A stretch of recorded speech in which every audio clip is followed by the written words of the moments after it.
BFM Business, 6h, 9h, Grégoire Favet réveille la planète éco. Good Morning Business.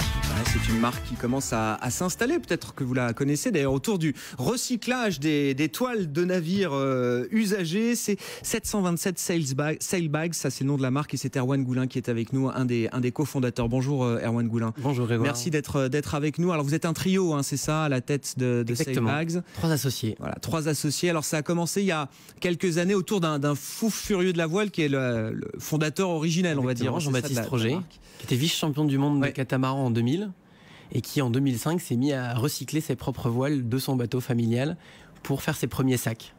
Parce que c'est juste un mot pour ceux qui connaissent pas le milieu de la voile. Enfin, ces voiles-là, une fois qu'elles arrivent, on va dire à maturité, qu'elles ont fait leur temps, elles sont pas recyclées, elles sont enfouies généralement. Enfin voilà, on sait pas quoi en faire en fait. Ouais, aujourd'hui, les voiles de course ou les voiles de bateau de croisière, dans les deux cas, elles vont généralement à la décharge publique ou dans des établissements spécialisés, mais la plupart du temps, ça va à la décharge et c'est enfoui. Et c'est pas vraiment biodégradable. Bon, alors, et vous y avez eu une matière première là exploitable pour tout un certain nombre des sacs, mais il y a aussi du textile aujourd'hui, enfin du vêtement, des objets de design, des chaises longues.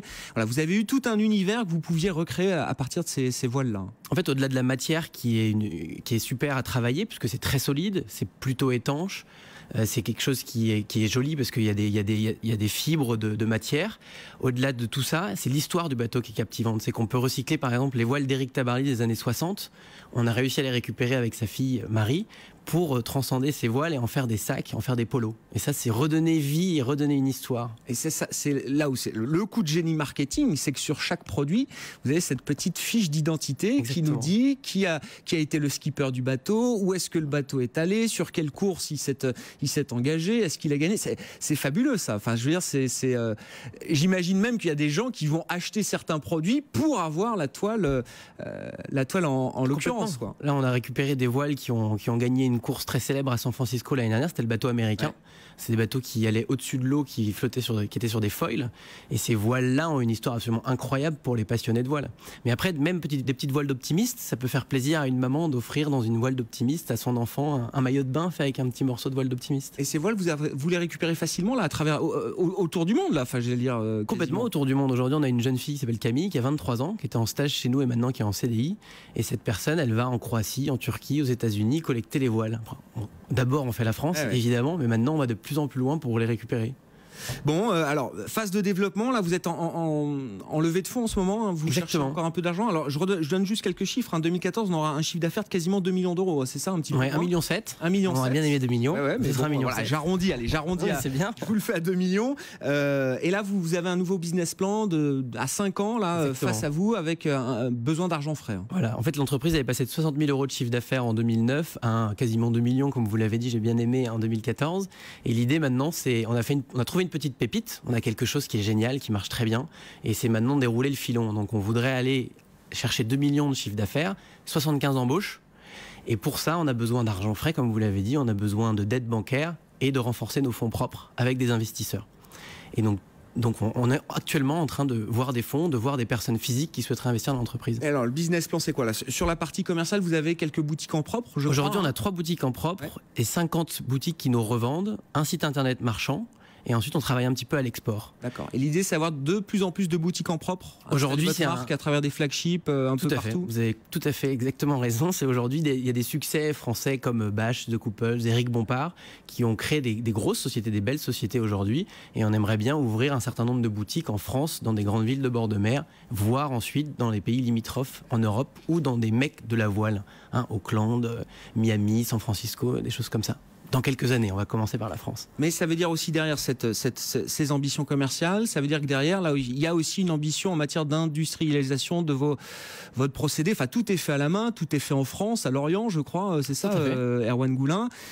Bon, quand on a cette ambition-là à 50, se développer à travers un réseau d'une vingtaine de boutiques en propre, élargir ses points de distribution, ça veut dire derrière que vous avez pensé là à une industrialisation aussi des procédés? Complètement. Aujourd'hui, le premier point, c'est collecter les voiles. Ouais. Donc on a quelqu'un à temps complet qui fait ça, qui voyage partout, et on a énormément de voiles qui arrivent à Lorient dans des entrepôts de stockage. Et ensuite, il y a l'industrialisation de la production, comme vous l'avez dit. Donc on a une toute petite unité de production nous à Lorient avec en gros 8 personnes.